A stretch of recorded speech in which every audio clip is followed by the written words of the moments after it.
Hi everyone, and welcome along to the first in our series of exploring the colours in my palette in way more detail. Today we are looking at buff titanium, a real subtle little unsung hero in the corner of my palette that creates the most beautiful, rich, creamy tones and is a really surprising and useful colour to have in your palette. So the whole point of this series is that I'm going to help you basically pick what colours you want in your palette, explain sort of how they work, why I use them, a few examples of paintings that I've used them in, just so you can see exactly what it's for and why it might be perfect for your 2026 watercolour palette. So if you've got buff titanium, grab your paints and let's get started. So here we are at the first colour investigation video, first looking at the colours in my palette. So we're starting with buff titanium, which is a sort of warm off-white watercolour pigment known for being creamy, soft, semi-transparent, which means it's just that little bit thicker. And it's great for a sort of a warm earthiness that's very subtle and pale. So the buff titanium that I first came across was from Daniel Smith, and it is the one that is in my palette. So we're going to start off by just looking at how it goes through the value scale. So I've got a very diluted amount of it in my palette. Now it's such a pale colour that even going through the value scale, which means sort of going light to dark with it, we're going to find that there's less contrast with this than there is with a lot of the other colours in the palette. But it's still worth seeing that even the lightest colours can have depth. There we go. And that's also showing you really a consistency range as well, that it can go really nice and thick and opaque, but it's still a very useful colour when used here. Now, one thing I don't use it for very much is white, when I'm doing like a white flower or anything. But what I do like to use it for is when we're sort of doing slightly more creamy consistencies and things. So I will show you some examples in a second. But what I am going to do with every colour in this palette is I want to look at what happens when you mix it with the primary colours. So the other great use of this is showing you how to mix colours, because I know for a lot of you, if you're coming to watercolour this year quite new, mixing colours is a bit of a mystery and something that actually does not have to be scary at all. But what I will say for this one today with buff titanium, it is such a subtle colour that we're not necessarily going to see a huge amount of impact on these primary colours, but it's always interesting just to sort of describe the process to you. So I'm going to use Hansa Yellow Medium here, and I've got my buff titanium as well.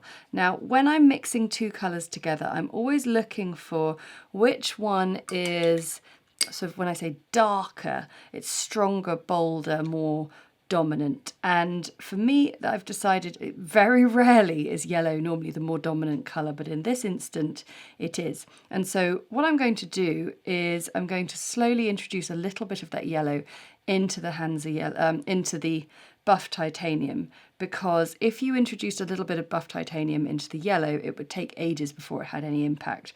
But I think we're going to find this has an impact on the buff titanium quite quickly. So this is how I just slowly introduce it in, and already I'm getting a lovely kind of creamy, yellowy, it's sort of almost like a lemony yellow. It's turning the boldness, it's sort of neutralising the bold brashness of that yellow and turning it into something much creamier and serene.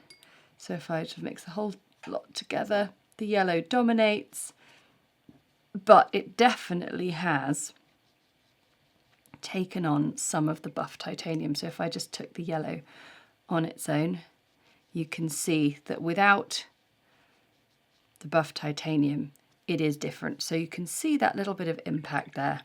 And we'll do the same with organic vermilion. So one other really important thing with mixing two colours together is you want to have the two colours at the same consistency before you start. So that's why I get them into the palette with water added before I start. I'll make sure they're both a similar consistency, and I'm just going to introduce in the red. And you can see how it's sort of making it milky.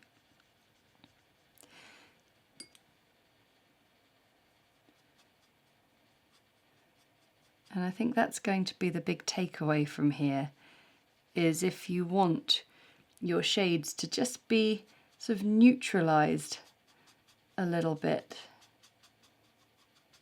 and turned into a sort of milkshake kind of color, then buff titanium is a great option. So if we just take the red on its own, you can see how buff titanium knocks it back. And we're going to do the same with French ultramarine blue. So there we have a very clear sense of milkiness into those three primary colours from the addition of buff titanium. So that's always really useful to remember. And I must say, buff titanium is a colour that I love to use in that subtle kind of way to knock back a colour. Or there are times when buff titanium is the star of the show. So here we have an example of a piece. I used it entirely for the backdrop, and I used it quite thickly, and it was a wonderful sort of warm colour and worked really nicely. And of course, because it's so light, you can layer up on top of it really, really nicely. Another time I really enjoyed using it was in this piece here. In fact, some of you may recognise this from You Will Be Able to Paint with Watercolour by the end of this book. It's one of my projects right at the back, and it was so perfect using buff titanium for the thatch on the roof and to be the base colour to build up the brickwork and the texture on this little house. It's such a wonderful colour to just have in there. And then when I was looking around, I found a few more examples of it that are way more subtle.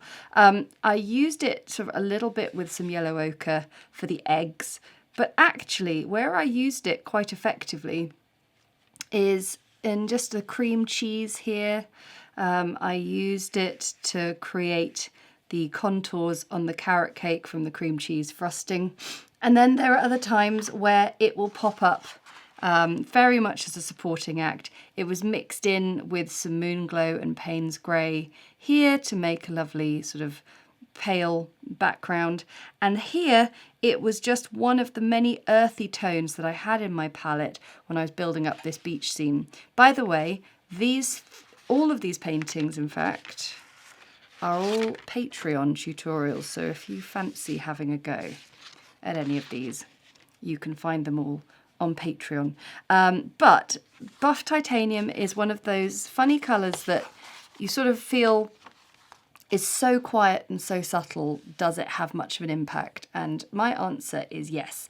Your palette is all about an ensemble cast of colours. You can't have stars of the show in every single one. You need these supporting colours to help enrich, thicken at times, sort of neutralise colours. But that is why I love having buff titanium in my palette.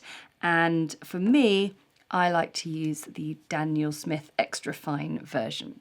So next week we'll be looking at the yellow tones and why I love to have two, lemon yellow and Hansa yellow medium. And I'll see you again next time. Let me know if you have buff titanium in your palette and what you love to use it for. Comment below to let me know. And I'll see you again soon. Bye!